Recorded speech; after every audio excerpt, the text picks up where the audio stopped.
মক্তব ছুটি পড়ার পরে গেলাম দেবে রাতে গো মাগো গেলাম যেবে রাতে আমি যে ঘুরতে গিয়েছিলাম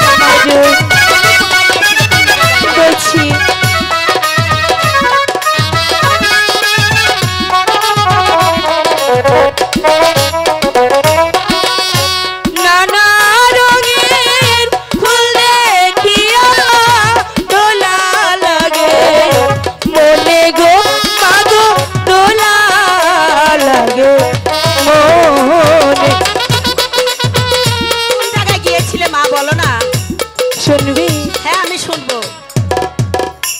মক্তব ছুটি পড়ার পরে গেলাম কালো পাহাড় গো মাগো গেলাম কালো পাহাড়।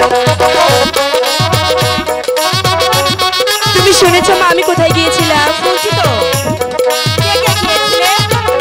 বলছি বলো। মক্তব ছুটি পড়ার পরে গেলাম কালো পাহাড় গো মাগো গেলাম কালো পাহাড়। ঠিক আছে বুঝলাম তো, এবার বলো কার সাথে গিয়েছিলে?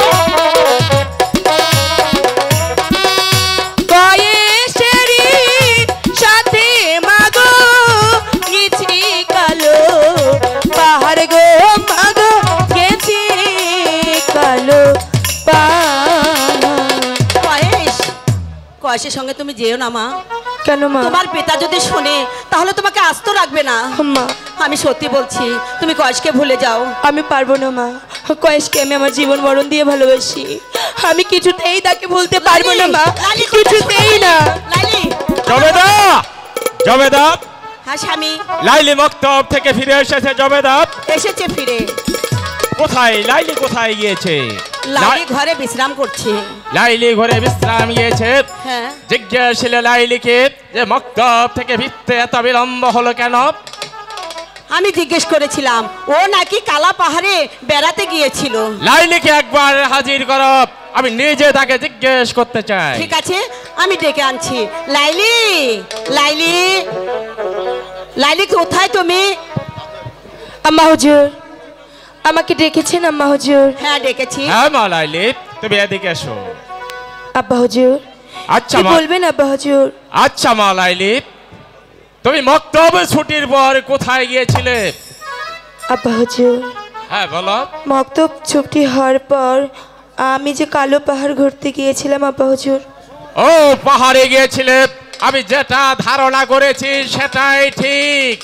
শোনো মা লাইলি, বলো তোমার এই পৃথিবীতে তুমি কাকে বেশি ভালোবাসো? বলো লাইলি। আমি কাকে বেশি ভালোবাসি? হ্যাঁ বলো মা। বলবো? হ্যাঁ বলো। এই পৃথিবীতে আমি যাকে ভালোবাসি আমি আমি তাকেই ভালোবাসি আমার জীবন মরণ দিয়ে। তার নাম আল্লাহকে সাক্ষী রেখে বলছি, তার নাম যে কয়েস। কয়েস, কয়েস, কয়েস। আমি জবেদা বলেন। আমি অপরজীবন শুনতে পেরেছি লাইলি কয়েসকে ভালোবাসে। তাই যদি সত্যি হয় জবেদা, তাহলে তুমি তো জানো আমরা বাদশা এমনি আজ আশ্রিতা হয়ে আছি। বাদশা এমনি আজিজ আমাদের কন্যার বিবাহের প্রস্তাব কিছুতেই মেনে নেবে না, হয়তো আমাদের গদ্দান দিতে পারে।